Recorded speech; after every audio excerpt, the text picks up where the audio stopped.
Xo'p, assalomu alaykum. Navbatdagi videoda memory, array va string mavzulari haqida ma'lumot olamiz. Dars bo'yicha asosiy struktura memory, undagi turlar, bit va byte qanaqa ishlashi, adreslar qanaqa ishlashi, data representationda ular qanaqa ko'rinishda saqlanishi va undan keyin array, uni turlari, operatsiyalari va stringda ham xuddi shunday jarayonlarni ko'ramiz. Birinchi o'rinda kompyuterga ma'lumot qanaqa saqlash jarayonini ko'rsak. Bu jarayon eng asosiy memorydan boshlanadi.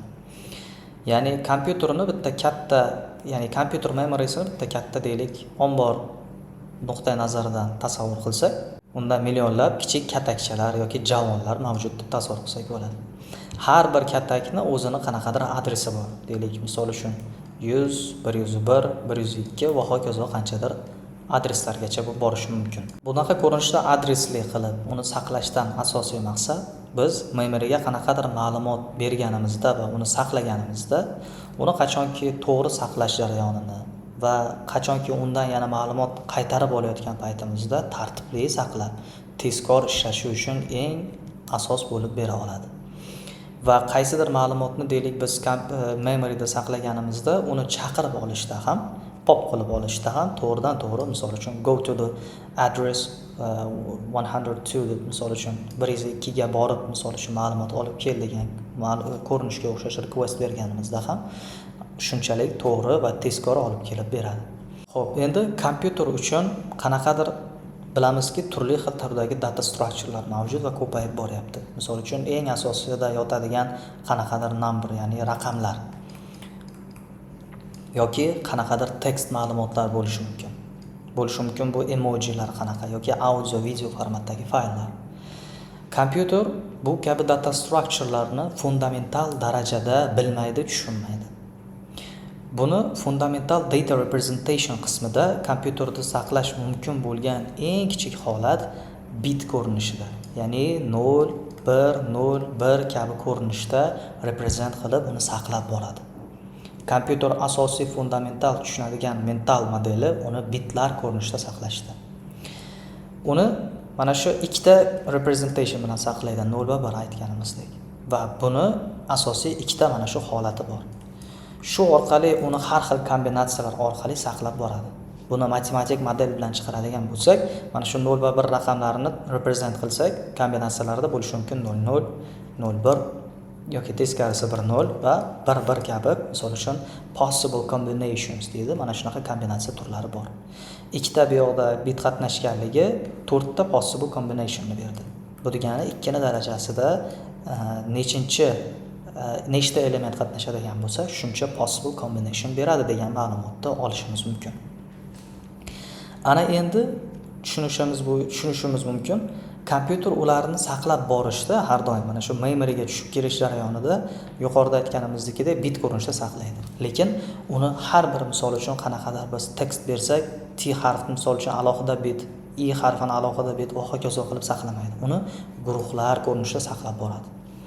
Qanaqadir raqamlar ketma-ketligi biz arrayda ko'ramiz, uni kelganda ham qanaqa ko'rinishda uni tartibli saqlab boradi degan tushunchani olamiz.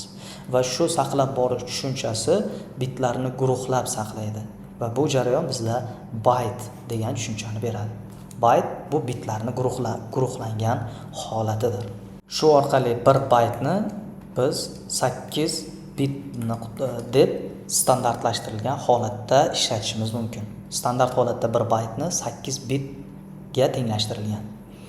Bu orqali misol uchun shu 8 bitni biz agar 2 ni darajasida 8 deb beradigan bo'lsak, bu combinationlarni oladigan bo'lsak, 2 ni darajasi 8 hisoblanadigan bo'lsa 206 ni beradi. Bu degani 256 ta bizda possible combinationlar, mana shuncha patternlar represent qiladi degani. Shuning uchun 1 byteni biz bitta addressable memory unit deb tasavvur qilsak bo'ladi, mana shu 1 byteni tasvirlashda. Deylik, misol uchun bir misol sifatida namuna ko'raylik. Qanaqadir raqam bor. Oson ko'rinishi uchun 42 raqam. Buni integer 32, ya'ni 32 bitli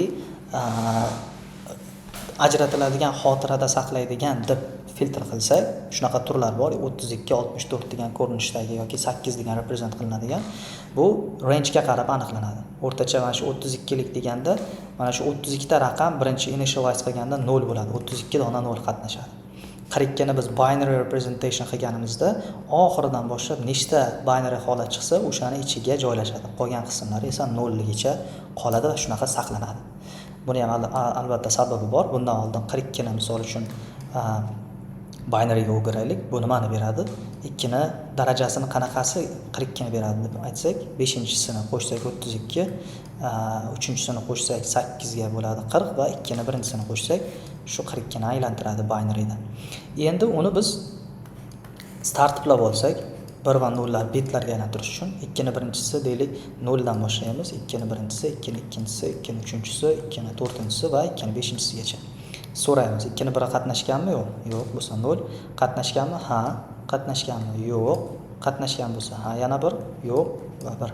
Bo'ldi. Bu yerda ko'rsak bo'ladi 10 mana shunaqa ko'rinishda binary da represent qilindi bu bitlarda. Endi nechta bor? 8 ta bit bor bu yoqda. Qolgan 24 ta bit bizda 32 ga borish uchun 0 lardan tashkil topadi. Oxirdagi mana shu representation bitlar bizda mana shunaqa ko'rinishda saqlanadi. Endi savol bo'lishi mumkin. Xo'p, bu 6 talik misol uchun bitni oldi. Nima uchun biz 6 bersak bo'lmasmidi? Integer 6 bo'lishi mumkin. Xo'p, bizda eng asosiy savol nima bo'ladi bu savolga counter argument sifatida? Matematik representation uchun bu yetarli, lekin CPU, ya'ni Central Processing Unit mana shu hisoblayotgan jarayonda har bir integerning qiymatiga qarab uni size o'zgarib boradimi, yo'qmi deb tushunsak bo'ladi. Ya'ni qanaqadir integer raqam kelganida hammasi uchun integer 32 ni represent qilish kerak. Ya'ni mana shu represent qilganida boshqa raqamlar ortidan kelganda ham uni to'g'ri saqlay oladi. Masalan, deylik 4 baytdan saqlab borayotgan bo'lsa, har bir joyidan olayotganligi uchun deylik 42 raqami bor, uning uchun 4 bayt ajratadi. Mana shunaqa ko'rinishda 4 bayt ajratadi. Orqasidan qanaqa raqamlar kelgan taqdirda ham, million, ming kelgan taqdirda ham har birini shunaqa baytlar ichida uni yozib, keyingisi uchun shunaqa slot ko'rinishda davom ettiradi. Uni to'g'ri sanashi, to'g'ri tartiblashi va kerakli paytda uni qaytadan olishi uchun o'zini formulasi bor. Masalan, adresni topish uchun base adresni qo'shiladi, uni n indeksiga va ko'paytiriladi elementni size-ga degan formulasi bor. Misol uchun base bo'lishi mumkin, bu yoqda yuqorida aytganimizdagidek 100 yoki 1000 dan boshlansa, shu 1000 ni qo'shadi. Uni indeksi misol uchun nechi? Indeksi deylik 2 va uni ko'paytiradi uni element size-ga. Element size bo'lishi mumkin 4. Ko'paytirganda 1008 chiqadi misol uchun. O'sha 1008 ga borib, shu directly adresga borib qo'shadi yoki borib shundan olib keladi. Shuni hisobiga uni time complexity'si ham eng tez darajada shakllangan bo'ladi. Asosiy vazifasi memoryga yozishda shundan iborat bo'ladi: byte, bit va adreslarni topish nuqtai nazaridan. Shu ko'rinishda asosiy fundamental darajada tushunib olishimiz mumkin bo'ladi. Endi uni misol uchun integer holatini ko'rdik. Character holatlari bor. Uni mana shunaqa Unicode ga aylantirib, qanaqa memoryda saqlash nuqtai nazaridan misol ko'radigan bo'lsak, bu asosan biz ko'rgan namunalarni C style da ko'rib boryapmiz. Ya'ni C programming language eng deylik kompyuter tiliga yaqinroq bo'lganligi uchun shunaqa uni represent qilyapmiz. C Python ga o'xshash misol uchun interpretator language'larda har xil ko'rinishda saqlanishi mumkin. Deylik misol uchun bizda array bor, hali ko'ramiz. Array bilamiz, qanaqadir data structure uchun ochadi, data uchun. Uni structure doim bir xil bo'ladi. Agar integer deb boshlasak, hammasi integer ko'rinishda tushib keladi. Uni C misol uchun Pythonni o'zida o'girib, uni integer arrayda ko'rsak, unda asli array yo'q, uni alternativ sifatida list bor. Ko'rinishi bir xil, asosiy farqi bittasi deylik turli mix ola oladi. Ham integer, ham boolean, ham qanaqadir stringni ham support qila oladi. Va hisoblayotganda ham base adresni topayotganda bir xil deyarli darajada ishlaydi. Ya'ni bir xil shunaqa element size uchun byte ajratadi, 4 byte bo'lsa 4 byte dan ajratib boradi va shu orqali hisoblaydi davomiy tarzda ajratib. Mana shu davomiy ajratilishini biz contiguous deb nomlasak bo'ladi. Contiguous tarzda uni saqlab boradi. Demak, yuqorida aytganimizdek, nima uchun 32 da aynan saqlaydi? Odatda 32 integer berish uchun bu range odatda mana shu darajaga moslashgani va uni combinationlari to'g'ri kelganligi uchun. Deylik 32 bit ajratyapti deganda bu yerda ikkina darajasi agar 32 ga shuni tashlab combinationlarni hisoblasak, taqriban bu yoqda 4 million qanchadir 4 milliondan oshiqroq darajada billionda bu yoqda milliard bo'lar ekan adashdik. Mana shuncha combinationlarda patternlari mavjud bo'ladi degan. Buni misol uchun odatda masalalarda ham beriladi, unsigned yoki signedda ham -2 darajasi 31 dan boshlanadi, 2 darajasi 31 -1 gacha degan range'da beradi. Bu degani ayni mana shu 32 bitli xotirada yoziladi degan ma'noni anglatadi. 64 bitda ham ishlatish mumkin. Bu endi turiga qarab, qanaqa demandga qarab, misol uchun bu konteyner kattaroq range berishini bilamiz. Buni 2 darajasi 64 bersak qancha son chiqib ketadi? Bu odatda katta timestamplarda, file size bilan ishlashda, database ID'lari uchun shunaqa case'larda odatda ishlatiladi. Endi characterlarda qanaqa ko'rinishda ishlashini kichik misol bilan ko'raylik. Deylik, bir dona misol uchun A harfi inputga berildi. Uni kompyuter qanaqa save qiladi? Fundamentally bizda RAM bor, ya'ni A degan string tushunchasini yuqorida aytganimizdek bilmaydi, tushunmaydi. U bitlar ko'rinishida uni saqlaydi. Biz uni faqat shuni bitgacha olib kelib berishimiz kerak. A harfini bilamiz. Bu harf son bo'lganda uni binaryga ajratib olsak bo'lardi, lekin bu hozir harf character bo'lib turibdi. Xo'p, demak, map bo'yicha uni qanaqa ajratadi? Bizda character keldi. Uni numberga aylantiradi albatta va ana undan keyin uni binaryga aylantirib, keyin xotiraga yozadi. Bu eng asosiy high level map. Endi shu mapni beradigan asosiy bizda standard konsept bor. Buni nomini ASCII deb nomlanadi. American Standard Code Information Interchange deyiladi. Umumiy nomi ASCII deb nomlasak yetarli. U asosiy nima? 7 bitli standard encoding kod hisoblanadi. Ya'ni kompyuterlar mana shu standart qabul qilingan shu nom orqali berilib, bu yerda mana shu standartlar orqali xuddi karra jadvaliga o'xshash jadvali bor. Har bir deyarli harfni, shu harfni numberga o'tkazilgan holatini ko'rib, uni keyin binaryga o'tkazib memoryga save qiladi. Misol uchun A ni odatda o'sha ASCII bo'yicha 65 raqamini beradi numerical ko'rinishda. 65 ni keyin byte qilib o'tkazsak bo'ladi convert qilib. Buni byte qilganimizda 01, adashmasam 4 ta 0, ana undan keyin yana bitta 01 shunaqa represent qilinardi. Bu byte ko'rinishda. Endi uni programni mana shu ASCII yoki yana bir ko'ramiz, UTF-8 degan encoder bor. Shu interpretationlar orqali ana undan keyin A deb tushunadi. Xo'p, limitless tomoni ASCII faqat 7 bitlini oladi, ya'ni 2 darajasi 7. Bu degani ko'paytirsak 128 ta character li holatini oladi. Bu degani bundan ortiq darajada hozir mana characterni saqlashini ko'rdik. Bu characterni saqlagandan keyin bizda misol uchun boshqacha turdagi inputlar ham bor, data structurelar. Masalan, yuqorida aytganimizdagidek bo'lishi mumkin, bu emojilar hozir chiqib ketgan. Har xil GIF ko'rinishdagi videolar yoki audiolar bo'lishi mumkin. Unaqa ma'lumot strukturalarini oddiy ASCII ni o'zi odatda ola olmaydi. U asosan characterlar uchun chiqarilgan. Shu orqali emojilarni, mana shu GIFlarni saqlashda odatda biz UTF-8 kabi encoderdan foydalanamiz. Bu umumiy nom bilan Unicode orqali bajariladi. Misol uchun A ni represent qiladigan bo'lsak, u U qo'shilgan qanaqadir 0041 ko'rinishdagi misol uchun holatni represent qiladi. Bu yoqda Unicode bo'lganligi uchun mana shu U o'qishga oson bo'lishi uchun mana shu U harfini qo'shib save qilib ko'rsatadi. UTF-8 ning ma'nosi esa bizda Unicode Transformation Format deb, uni asosiy base kodda until 8, ya'ni 8 bitgacha 8 bitga, ya'ni har bir bayti 8 ga teng, 8 bitga teng deb shunaqa code point saqlangan. Xo'p, demak UTF-8 mana shu ko'rinishda qulay ko'rinish uchun hexadecimalda represent qiladi. Uni ham aslida fundament qismida bitlar yotadi albatta, shunchaki userlarga qulay ko'rinishi uchun uni qisqartirgan bo'ladi. Demak, input har qanaqa ko'rinishda kelgan taqdirda ham uni saqlashimizda qancha memory kerak ekanligini aniqlash uchun mana shu universal clarificationlar kerak. Misol uchun intervyuda so'ralayotganda ham. Birinchi o'rinda bizda data type'imiz qanaqa? data type qanaqa ko'rinishda kelyapti bizda? Bu integermi, floatmi yoki yuqorida charactermi, emojimi va hokazo. Ikkinchi savol buni aniqlashtirilgandan keyin data type ya'ni encoding qanaqa type'da kelyapti? Encoding bizda qanaqa ishlatilyapti? Integer misol uchun 32 bit oladiganmi, 64 oladiganmi yoki UTF ni ham 8 bitlisimi yoki 16 likmi va hokazo shuni aniqlashtirish kerak bo'ladi. Bunga qarab turib, agar deylik integer 8 bo'ladigan bo'lsa, 1 byte o'zini deylik standartlari bor, uni ham 8 bitga teng bo'ladi. 4 byte bo'ladigan bo'lsa 32 bit deb olinadi misol uchun va hokazo tartibda ketaveradi.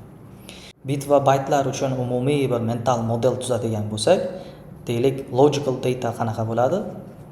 Misol uchun data bizga keladi, uni formatini olishimiz va ko'rsatishimiz kerak bo'ladi. Qanaqa formatda biz represent qilishimiz kerak, yuqorida aytilgandek.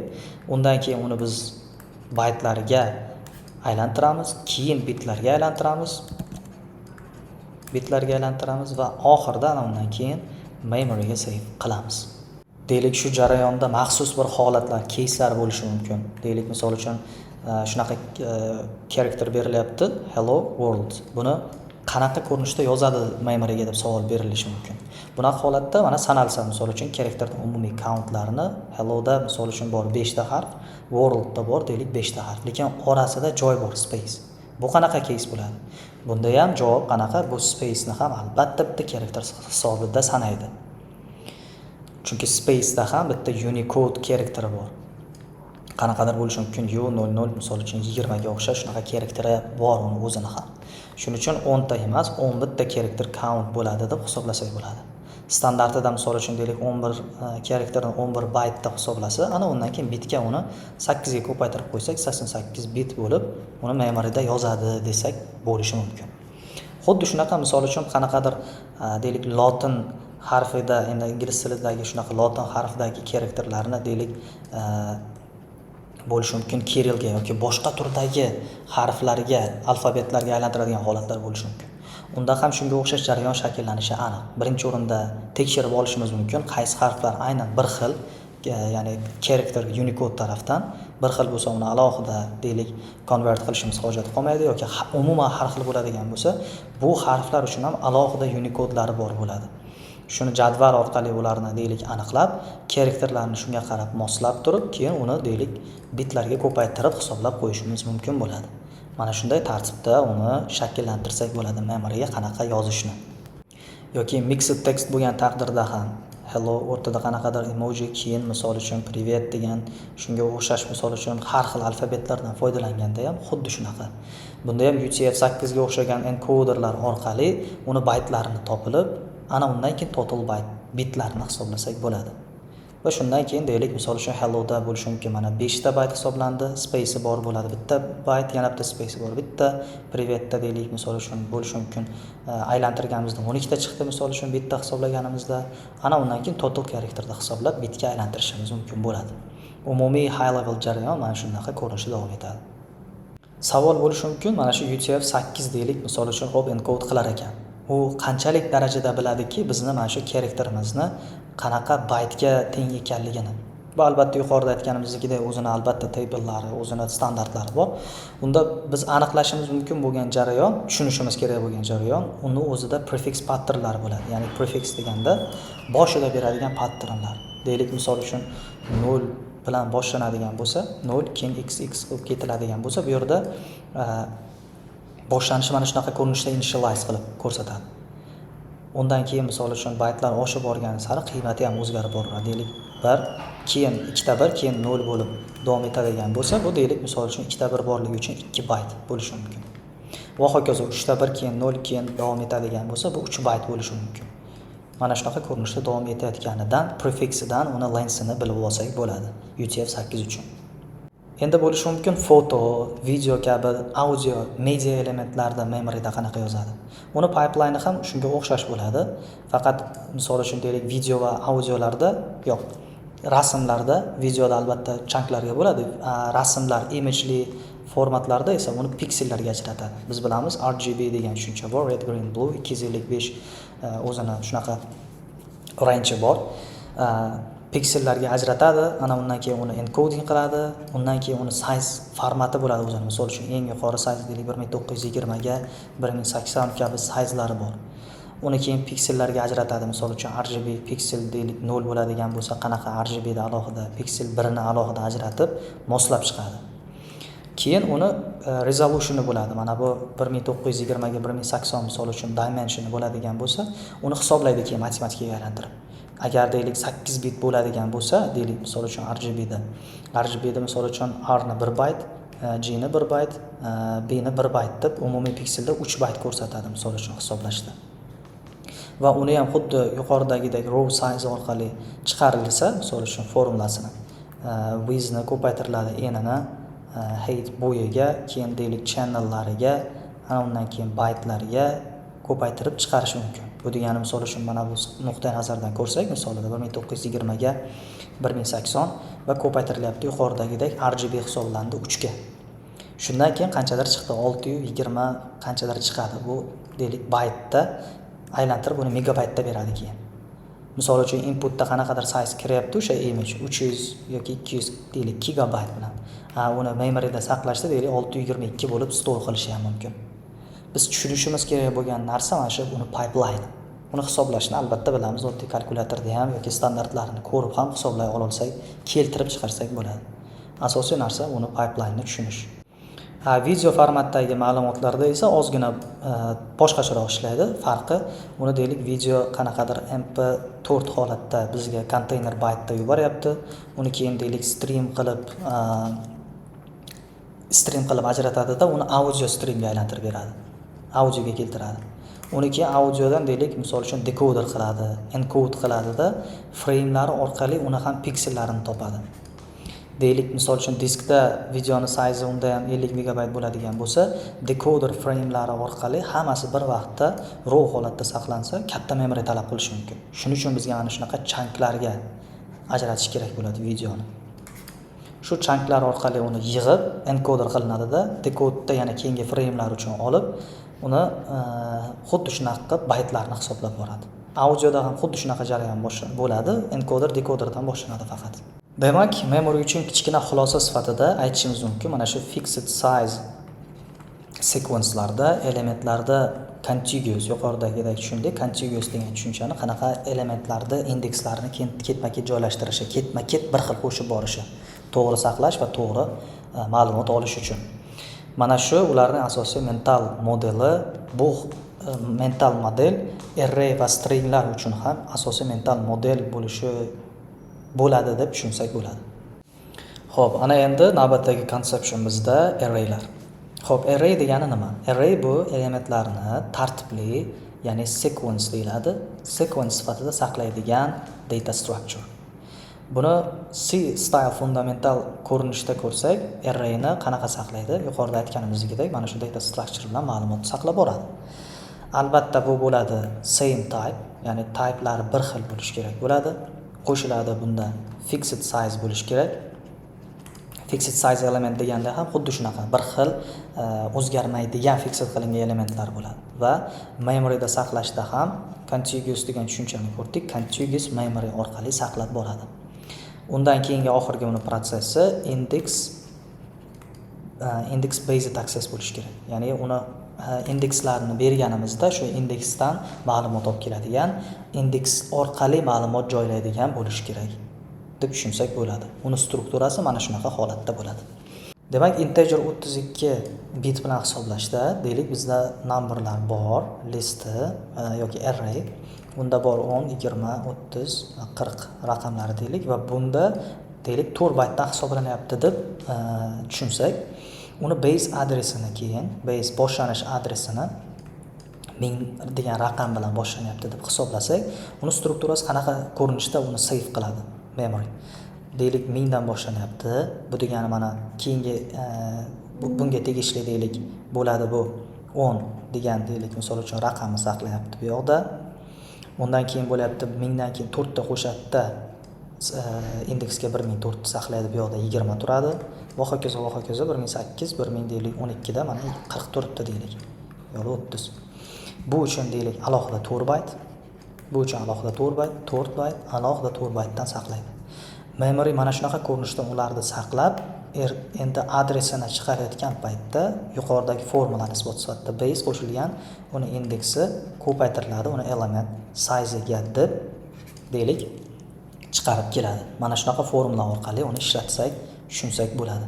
Bundan tashqari array bizda asosan ikki xil turdagi array mavjud. Birinchisi static, ikkinchisi dynamic. Static array degani o'zining nomi bilan bitta array shu yaratiladi, ichida qanchadir element beradi, bo'ldi. U mana shu length fixed bo'lingan bo'ladi. Fixed length bo'ladi. U o'zidan o'zi kattalashib yoki kichiklashib ketmaydi.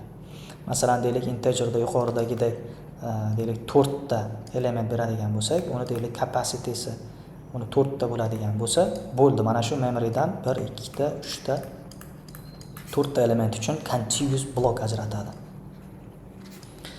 Shu orqali ichida uni store qiladi keyin. Dynamic arrayda bo'lsa, teskarisi, bu array yaratilgandan keyin uni contiguous store qilishi aniq, contiguous darajada uni store qilib boradi va indexing qismi bo'ladi unda. Farqi dynamicda array kattaroq memory block yaratadi-da, elementlarni yangi joyga ko'chira oladi. Mana shu eng asosiy farqi. Misol uchun deylik, boshida length 0 deylik, capacity 4. Ya'ni capacity bilan lengthning farqi 4 ta mana shu blok ajratadi element uchun. Lekin ichida hech narsa yo'q, misol uchun bo'sh turibdi. Element qachonki append qilindi qanaqadir, append degan element jarayon boshlanib 10 ni misol uchun birinchi store qildi, undan keyin deylik 20, 30, 40 ni store qildi har birida va deylik mana shu 4 tani oldi, bo'ldi 4 ta element uchun. Endi 5-elementga qanaqadir raqam bu yoqda berilib append qilinganda, bu yoqda slot yetmay qoladi albatta o'zining ko'rinishi bilan. Chunki bu yerda store qilindi, to'ldi bu. Dynamic arrayda bo'lsa jarayon qanaqa bo'ladi? U o'zidan mana shu berilgan lengthdan keyin larger block allocate qiladi. Ya'ni yana 4 ta misol uchun bo'sh slot yaratadi. Oldin 4 ta bor edi, yaratilgan, yana 4 ta qo'shadi. Mana shu jarayonni biz resize deb nomlaymiz. Resize jarayonini qiladi bu. Bu yerda length mana shu elementning nechtasini to'lganligi bo'ladi. Mana shu 4 ta element to'lib turibdi, 4 deb yozsak bo'ladi. Bu yerda capacity bo'lsa endi 8 ga almashadi. 2 marta kengayadi mana shunaqa ko'rinishda. Ya'ni length nechta element to'lgani, capacity bo'lsa nechta element umumiy reserve qilinganligi. Endi savol bo'lishi mumkin, nima uchun aynan 2x ko'payapti bu yoqda? Bu aslida taqribiy 2x bo'ladi, endi juft son bo'lganligi uchun. Xo'p, agar biz misol uchun bu endi shunaqa standart qilingan, o'zimiz ham to'g'ri qanaqadir misol uchun resize qilishimiz mumkin, lekin bu bog'liq birinchidan programming language va turga. Deylik, agar +1 slot ochib yuboriladigan bo'lsa, 50 keldi misol uchun bitta ochildi, 60 uchun yana bitta ochildi, har biriga mana shunaqa resize qilishga to'g'ri kelib qoladi. Xuddi append necha marta bo'lsa, resize ham xuddi shunchaga borib qolishi mumkin. Bu complexityni juda oshirib yuboradi, time complexityni. Shuning uchun +1 ni misol uchun deylik kechilgan. Nima uchun 2x dan ko'proq misol uchun 3x ga o'xshash 3 marta birdan oshirmaydi desa, bu wasting olib kelishi mumkin. Ya'ni time memoryni biz agar trade off qilsak, balki to'g'ri kelib qolishi mumkin har xil holatlarga. Misol uchun juda memoryga ko'proq fokus qilinadigan bo'lsa, time ikkinchi darajaga tushsa. Lekin odatda biz more memory plus infrequent resizing ni ustunroq qo'yganligimiz uchun mana shu o'rtacha 2x standart deb olingan. Endi navbatda arraydagi operationlarni ko'radigan bo'lsak, arrayda asosan 3 ta operation bor. Bular read bor, read qilish, ikkinchisi write qilish bor va uchinchisi remove bor. Xo'p, read bilan remove deyarli bir xil. Bu o'qish, qaysidir kerakli, misol uchun deylik stringdagi arraydagi ma'lumotni misol uchun borib deylik n elementni o'qiymiz yoki o'chiramiz desak, uni shu pick qilib oladida bajaradi va shu bajarilgani o'rtacha deylik amortized degan tushuncha bor, bilganmiz. Amortized of 1 bilan bajaradi. Ya'ni asosan bu of 1 bilan ishlaydi. Boradida birdan o'chirib qaytadi, tamom. Tez ishlaydi. Ayniqsa misol uchun birinchi elementni o'chirish yoki oxirgi elementni o'chirish bo'lsa, bu juda ham tez bajariladi. Lekin shunaqa case bo'lib qolishi mumkin. Yuqoridagidek misol uchun 10, 20, 30, 40 ta ichidan 30-sini o'chiradigan aynan desa, o'sha 30 gacha borishda worst case holatida ayrimlarda O of n ga ham borib qolish ehtimoli bor. Bu elementning qanchalik range capacity-siga ham bog'liq. Shuning uchun amortized asosan O of 1 da ishlaydi deb tushunsak bo'ladi. Bu read va remove operatsiyalar. Xo'p, write ozgina kompleks deganda chuqurroq write operation arraylarda, chunki write'ni bajarishimizda bizda eng asosiy ikkita holat bor, ikkita case bor. Birinchisi savol berishimiz kerak bo'ladi intervyuga. Biz misol uchun write qanaqa bajariladi, kompleksitasini chiqarib bering desa, biz aytishimiz mumkin birinchi o'rinda write'ni biz savol berishimiz kerak. Arrayni o'zi qanchalik ma'lumot bilan to'la? Arrayda o'zi ma'lumot bormi yoki array null bo'lib turibdimi hozir? Bo'shmi? Bu birinchi savol. Ikkinchi savol bo'ladi. Bu arrayni qaysi qismiga qo'shyapmiz? Biz deylik boshiga qo'shyapmizmi? Birinchi qismiga yoki ending, oxiriga qo'shyapmizmi ma'lumotni yoki yozyapmizmi? Agar deylik, agar elementda biz misol uchun element bo'lsa, null bo'lmasa, bu element qanchadir element bo'lsa, bu yerda complexity of 1 bo'ladi degan tushunchani olishimiz mumkin. Bu oxirida qo'shayotgan paytimizda.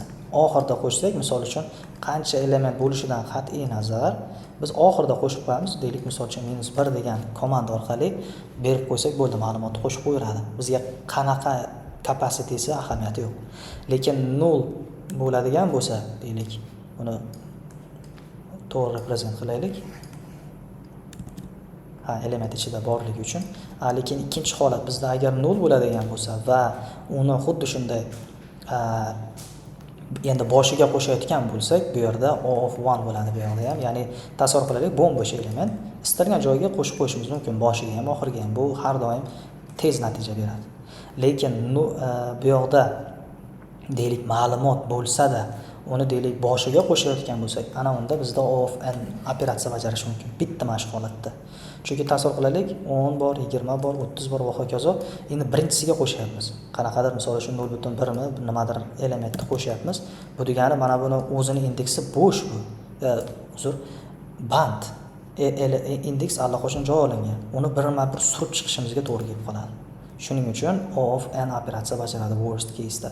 Bu array bo'yicha asosiy tushuncha, arrayning asosiy turlari va uni operatsiyalarini holati edi. Biz ana endi stringni ko'rsak, xo'p, demak string nomi bilan o'zini character sequence deb nomlanadi, ya'ni harfli karakterlardan tuzilgan ketma-ketlik deb tushunsak bo'ladi.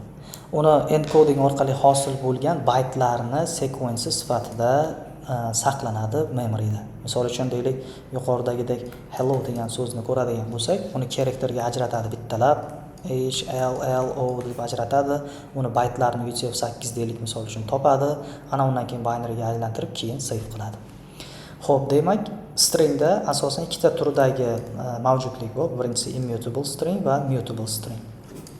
Mutable deganda bu existing memoryni o'zgartirib turadi bu. Existing memory temporary, ya'ni o'zgarib turadi. Misol uchun deylik, nima oddiy namuna bilan ko'rsak, misol hello degan so'z berilyapti tekstda, karakterda. U stringda misol uchun h ni bizda upper letter qilib berish so'ralyapti. Ya'ni mana bunaqa chiqsin bizda shunaqa o'zgartirib berish so'rayapti-da, uni aytilyapti qanaqa ishlaydi memoryda yoki protsess deganda, bunda sodda jarayon mutableda bu override qiladi, ya'ni qaytadan yozadi buni. Ya'ni h ni misol uchun mana bu holatini olib tashlaydi-da, qaytadan yozib to'g'rilab keladi degani. Buni shunchaga change qilib qo'ya olmaydi. Immutableda agar uni jarayonni ko'radigan bo'lsak, u yaratilgandan keyin umuman ham boshqacha bo'ladi, u o'zgarmaydi. Ya'ni bir marta shu hello berildimi, h upper case qilmoqchi bo'lsa, hello ni qaytadan yangi string yaratib keyin hello ni to'g'rilab chiqadi va eski hello ni o'chirib yuboradi garbage collector. Ana shunaqa ko'rinishda remove ana undan keyin create bilan ishlaydi. Bu mutable esa update funksiyasi bilan ishlaydi. Shunaqa tushunsak bo'ladi. Stringda ham deylik operationlar mavjud. Asosan bu yoqda bor read bor, slice bor va concatenation degan tushuncha bor. Xo'p, remove yo'q faqat. Remove yo'qligini sababi sodda. Bu yoqda misol uchun yuqoridagidek mana shu hello degan so'zni berib o'sini yoki l ni o'chirib tashlamoqchi bo'lsak, uni yangidan qaytadan yuqoridagidek aytganimizdek immutable bo'lganligi uchun yaratib, keyin o'sha hello ni o'sini misol uchun o'chirib qo'yish mumkin, qaysidir harfini misol uchun. Shuni hisobiga uni remove bor bo'lgan taqdirda ham remove de ishlamaydi. Uni o'chirib qaytadan yozib keyin store qiladi. Shuni hisobiga uni ham kompleksitesi of n da ishlaydi. Xo'p, demak read yuqoridagidek bizda shu namuna berilgan. Buni read qilishda misol uchun qanaqadir ikkinchi misol uchun indeksdagi adresini beradigan bo'lsak, odatda oladi, topib kela oladi shu harfini va bu complexity nuqtai nazaridan O of 1 da ishlaydi. O'sha aynan berilayotgan indeksni qidirilayotganligi uchun.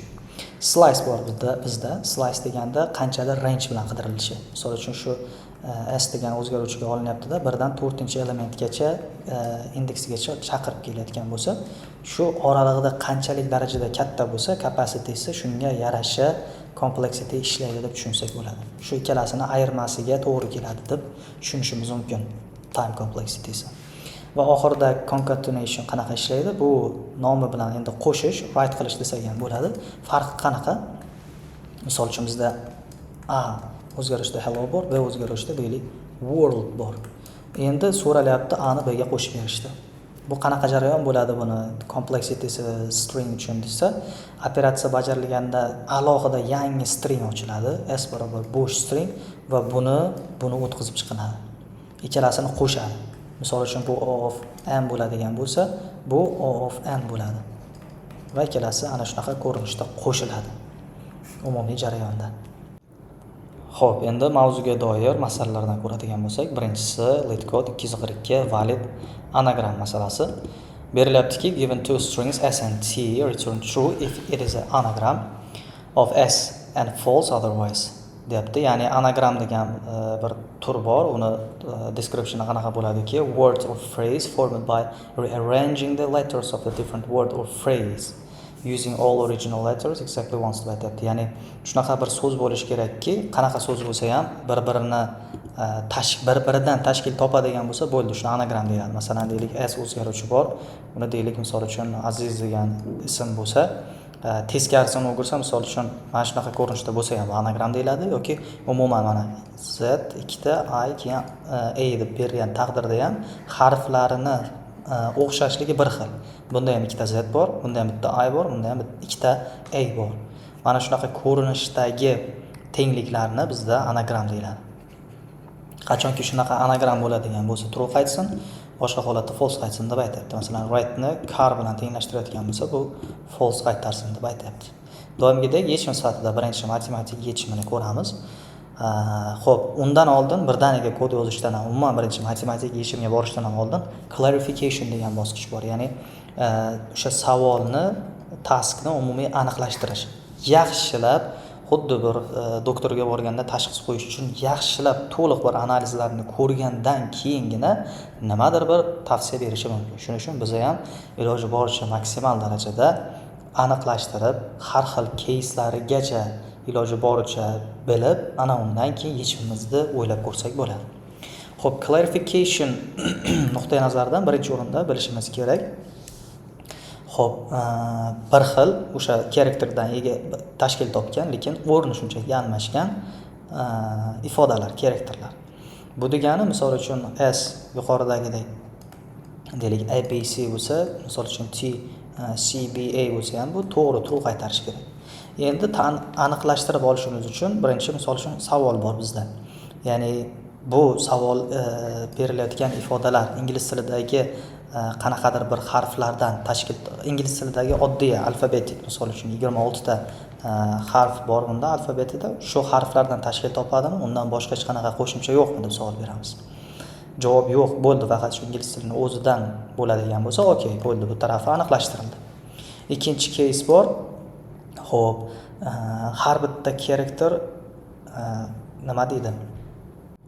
Endi ikkinchi aniqlashtiradigan holat shuki, harflar misol uchun upper case da bo'lib qoladigan bo'lsa-chi, bunaqa holatda bu nima bo'ladi deb savol berib aniqlashtirishimiz mumkin.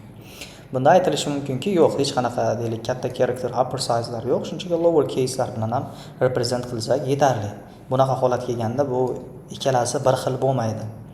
Ikkalasi alohida different tushunchalarni aniqlashtirishimiz mumkin. Xo'p, keyingi yana bir aniqlashtirishimiz mumkin bo'lgan clarification bo'lishi mumkin empty space'lar. Ya'ni a joy tashlab b, keyin yana joy tashlab c bo'lib qolganda buni anagram deyishimiz mumkinmi? Uni aylantirishda, misol uchun bunaqa abc yonma-yon qilishda deb savol berishimiz mumkin. Javob balki ha bo'lishi mumkin. Misol uchun bo'sh holatda kelgan taqdirda ham uni teskarisiga aylantirib anagram qilib qo'ysak ham bo'ladi deb tushunishimiz mumkin uni requirementlari uchun.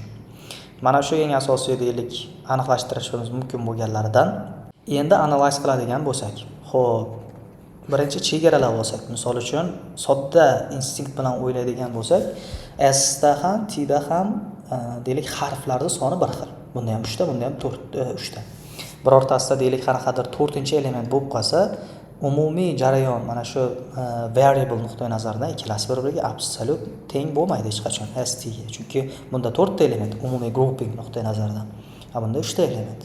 Shuning uchun tekshirishimiz eng yaqinlashtiradigan narsa jarayondan bittasi length of S ni length of T ga teng bo'lishi 100% aniq.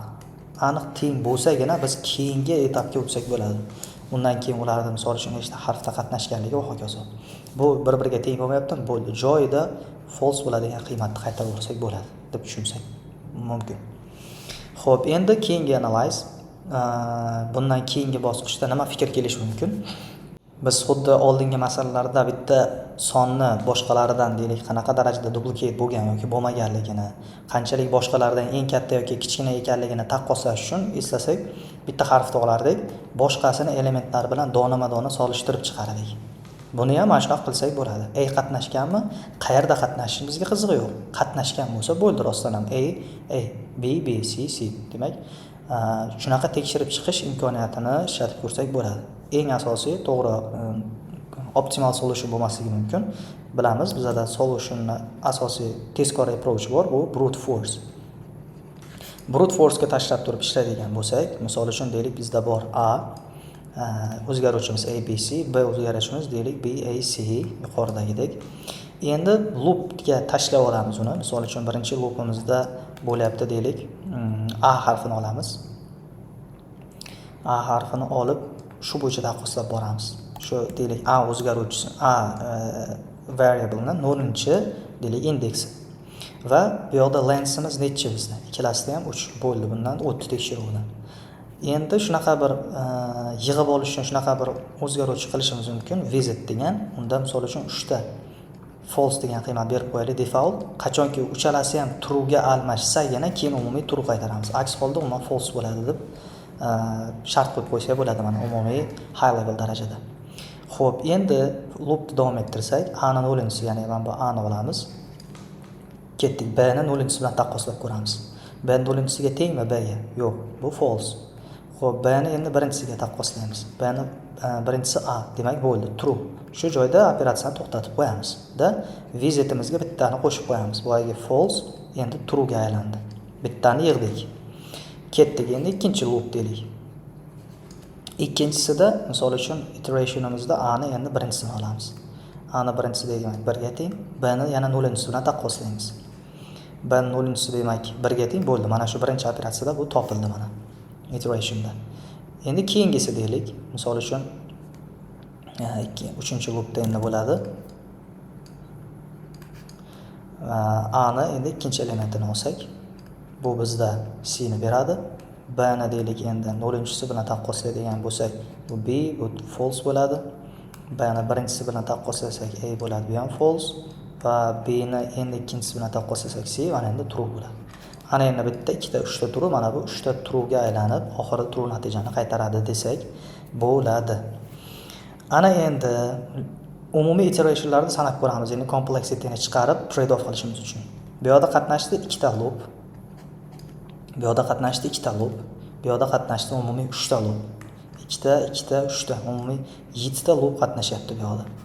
Operatsiyamizda umumiy soni bordi bizda, ya'ni umumiy length bordi 3 ta. 3 ta element uchun, 3 talik element uchun 7 ta loopga boryapti. Yana 2 ta qo'shsa o'zi bu n ikkinchi darajasiga qarab ketib qoladi. Shuning uchun aytishimiz mumkin, bemalol uni complexitysi n ni kvadrati deb aytsak bo'ladi. Space complexity nuqtai nazaridan biz ishlatdik visit degan alohida bitta array ni ochib ular tekshirish uchun. Shuning uchun space complexitysi n ta element bo'ladigan bo'lsa, n ta yozamiz. Bu qancha element qatnashishiga qarab, shuning uchun O of n deb aytsak bo'ladi. Time complexity nuqtai nazaridan O n kvadrat bu yaxshigina baland natija. Bu jarayon ancha qiyin bo'ladi degani. Xo'p, demak brute force bo'yicha xulosamiz bu yoqda ko'rdikki, time complexity bo'yicha yaxshigina ko'proq resurs ishlatib qo'yapti. Bundan tashqari, agar deylik, misol uchun bizda birinchi variablemiz 2 martalik, misol uchun deylik, bir xil harflar qatnashadigan bo'lsa va ikkinchisida ham xuddi shunaqa o'shalardan bittasi qatnashadigan bo'lsa, 2 marta bittani tekshirib qo'yish ehtimolligi, ya'ni ortiqcha operatsiya bajarib qo'yish ehtimolligi bor bo'lishini hisobiga bu solutiondan yaxshirog'ini o'ylab ko'rishimiz kerak bo'ladi. Misol uchun endi better solution sifatida qanaqa yana bir yo'lni izlab ko'rishimiz mumkin. Better way sifatida bo'lishi mumkin. Mana shu ikkita characterni, ikkita tarafdagi characterlar jamlanmasidan iborat variableni sort qilib olishimiz mumkin, bitta variant. Ikki tarafni ham sort qilib olsak, undan keyin ikkalasini tenglasak, rostdan ham ikki taraf ham bir xil chiqadigan bo'lsa, ana unda olishimiz mumkin deb xulosa qilsak bo'ladi. Buni ham kodingga o'tishdan oldin avval tahlil qilib ko'radigan bo'lsak, demak deylik, a variable bor bizda, misol uchun deylik, buni ko'proq characterlar nuqtai nazaridan olib ko'raylik. Misol uchun b, c, g, a qatnashyapti bunda. Ikkinchisida deylik x, y, z va a qatnashyapti deylik. Bu yoqda characterlarda length bizda bor bo'ladi 4 ta, ikki tarafda ham, bu aniq. Endi deylik, misol uchun birinchi a ni sort qiladigan bo'lsak, o'zi qanaqa ishlaydi operatsiya tarafdan? Misol uchun 2 ga ajratib oladi bu 4 talikni. Ya'ni tezroq hisoblash uchun buni xuddi binary searchga o'xshash tarzda 2 ga ajratib oladi. Endi binary searchda bo'lmaydi, logaritmik nuqtai nazaridan operatsiya bajarib davom etadi, tezroq bajarish uchun. Deylik, BC ni alohida, DA ni alohida oladi desak, endi undan keyin ularni ham alohida qilib chiqadi. Deylik, B ni alohida, C, D va A ni alohidaga ajratadi oxirgi jarayonda. Va shu orqali deylik 4 ta edi birinchi, keyin 2 taga o'tadi, keyin bittaga mana shunaqa ko'rinishda tushadi. Ikkita levelga o'tib. Shuni hisobga deyishimiz mumkin. Logaritm ikkasiga ko'ra 4 ta elementniki mana ikkita shunaqa operatsiya bajarib yetib olyapti deb tushunsak bo'ladi form nuqtai nazaridan. Endi uni merge qiladigan levelga o'tadigan bo'lsak, misol uchun yuqorida ko'rdik, mana B va C ni oldimi? Demak, qanaqa qiladi? B versus C qiladi va D versus A qiladi. Ikkalasini taqqoslaydi, qaysi biri birinchi keladi. Deylik, misol uchun bu yoqda BC va AD ni ikkalasini bu yoqda alohida ajratganda, mana shu jarayonda nechta element bo'lsa, o'shancha misol uchun bu yoqda operatsiya bajaradi alohida hisoblashimiz uchun. Bu yoqda uni complexity'si n ga borib taqaladi. Uni oxiridagi sort qilish jarayonida bo'lsa, qaysi birini qoldiraman deydi. B chiqadimi, C chiqadimi deydi.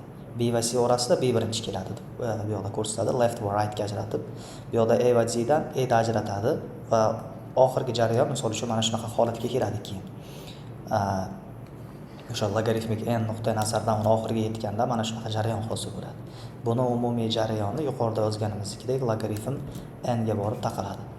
Umumiy ikkalasini jamlanmasi bizda O of n ko'paytirilgan logaritmik n ga boradi. Logaritmik jarayon bu ancha yaxshi tezlashtirib beradi, lekin n ham borligi va uni ko'paytirilayotganligi nisbatan bizda hali ham balandroq complexity bor ekanligini anglatadi. Bundan tashqari esa sortingda biz deylik sort qilib olyapmiz. Misol uchun ikki tarafni ham birinchi A, B, C, keyin A, X, Y, Z degan holatda aniqlab deylik misol uchun sort qilyapmiz. Aslida bizda sort qilish majburiy emas. Bu operatsiyani bajarishimiz yechimga borish uchun juda ham optimal yo'l bo'lmaydi. Chunki bizda har qanaqa holatda ham deylik T deydigan bo'lsa, misol uchun uni it deb bersak, it holatida ham aniqlasak ham okey. Deylik misol uchun A, E, T holatda aniqlasak ham okey, anagram bo'lishi uchun. Uni aynan har xil qanaqadir ma'nodor so'z berishi uchun tartiblashimiz bu deylik eng optimal solution nuqtai nazaridan taqqoslasak, bu ham yaxshi yechim bo'lmaydi. Shuning uchun yana bir yechim sifatida ko'rishimiz mumkin. Bitta optimal solution qaysiki, mapping qilish, ya'ni hash mapdan foydalanish orqali uni ishlash. Ya'ni asosiy vazifamiz A tarafda berilgan character ham, B tarafda berilgan character ham ikkalasida ham xuddi shu so'zlar qatnashyaptimi, yo'qmi? Bo'ldi, mana shu qatnashayotganimiz anagramni bo'lsa yetarli. Bu misol uchun deylik yuqoridagidek A, B, C, G va A, X, Y, Z bo'ladigan bo'lsa, A dan bitta bor, bunda ham ikkinchisida ham A dan bitta bor bo'lishi kerak. Xuddi shunday B dan bu tarafda ham bitta bor bo'lsa, ikkinchi tarafda ham B dan bitta bo'lishi kerak va hokazo. Uni birortasini yoki bitta donasini at least qanoatlantirmadimi, bo'ldi, false qaytarib qo'ysa yetarli, bu anagram bo'lmaydi. Endi keling, shu orqali namunani davom ettirib qo'ysak.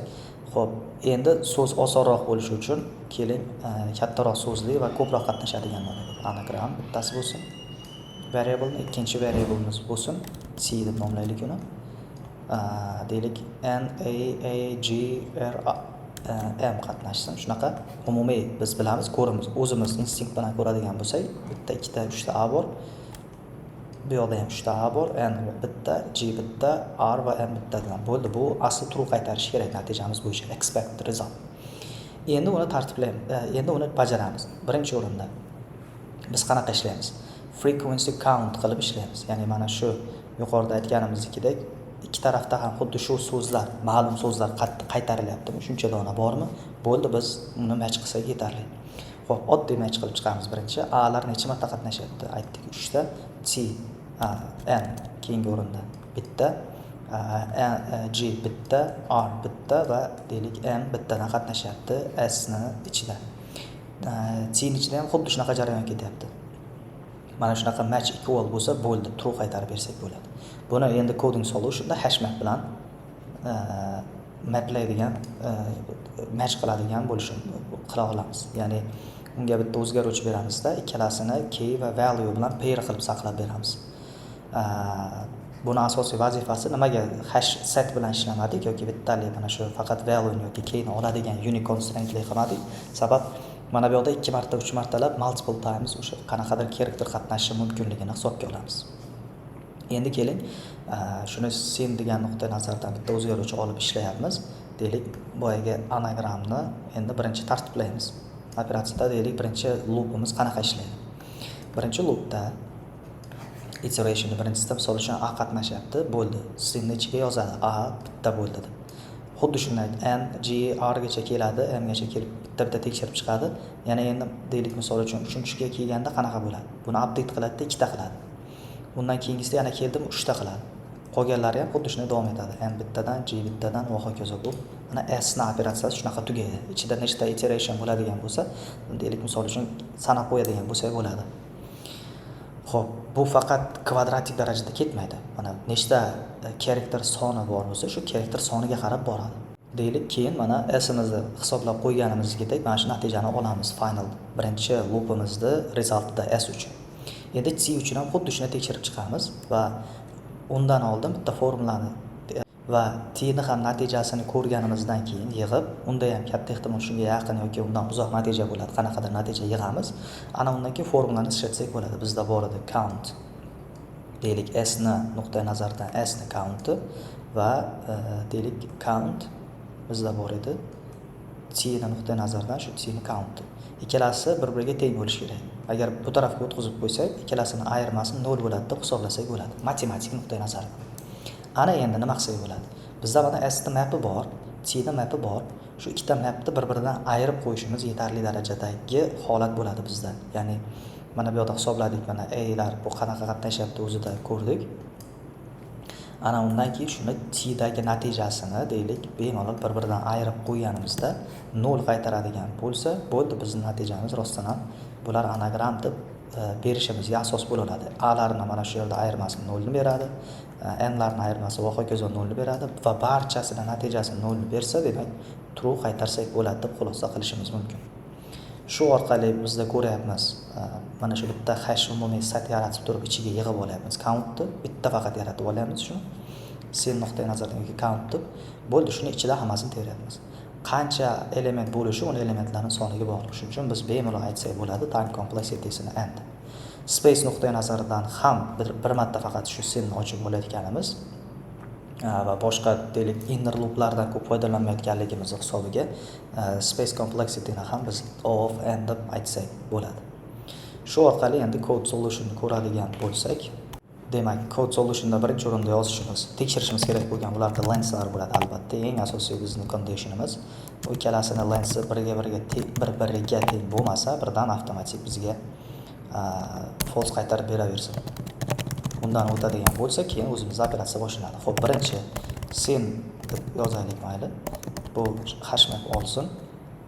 Va endi birinchi loopimizda biz tekshiramiz s ni, birinchi variableimizning qiymatini. Xo'p, for car deymiz in as agar shu character senni ichida bo'lsa va shu deylik sen agar characterda bo'ladigan bo'lsa, shart ichiga kiradigan bo'lsa, bittaga qo'shib qo'y, keyingi elementga o'tib ketaver deganda deb beryapti shartni. Undan boshqa holatda esa shu characterni o'zini deylik birga tenglashtirib qo'y deb shart beryapmiz. Bu s uchun yig'ib beradi bizga. Har bir elementni shunaqa ko'rinishda sanab, qancha ichidagi characterlari bor ekanligini va senga yig'adi. Endi t uchun yozadigan bo'lsak va uni ayiradigan qiymatini birdan yozib ketadigan bo'lsak, xuddi shunday for k t ni oladi. Bunda shart beramiz, agar character not sen bo'ladigan bo'lsa, o'shaning ichida qatnashmayotgan bo'lsa, demak bo'ldi. Return false. Ya'ni bu yoqda hech qanaqa return qaytarmadik. Birinchisini oldik, tekshirdik, ikkinchisini tekshirayotganimizda agar to'g'ri kelmayotgan birorta senning ichida yo'q bo'lgan element chaqirdimi, sen ichidagilardan birortasi o'xshamayapti, bo'ldi, birdaniga false qaytaraversin deb birdan shartni iloji boricha qisqa yo'lni birinchi berib qo'yapmiz operatsiyadan. Oxirgi tekshirib keyin chiqarmasdan birortasida aniqlandimi, birdaniga qaytarib yuborsin deydigan ma'noda. Va shu senning ichidagi deylik characterni o'sha berilgan qiymatini ayirib borsin bittadan deb hisoblab qo'ysak bo'ladi. Xo'p, bu yoqda senni if shartidan tashqariga chiqarib qo'yamiz va oxirgi tekshiradigan qismimiz deylik hamma frekvensiyalarni tekshirish uchun value in sen values beradigan bo'lsak va ichida tekshiramiz, o'sha value qachon ayirmasi deylik 0 ga teng bo'lmaydigan holat aniqlansa, undan keyin return false qilib qaytarsin deb shartni berib qo'yamiz. Va ifdan tashqarida biz beramiz return aks holda true qaytarib bersin degan shartni qo'ysak bo'ladi. Tekshiradigan bo'lsak, case'lar mana shu ikkita holatda ham to'g'ri chiqqanini ko'rsatyapti. Anagramning o'zidagi holat mana qanaqa chiqdi va boshqacha red car bu yoqda false qaytarganini ko'ryapmiz biz. Mana shu ko'rinishda optimalroq solutionga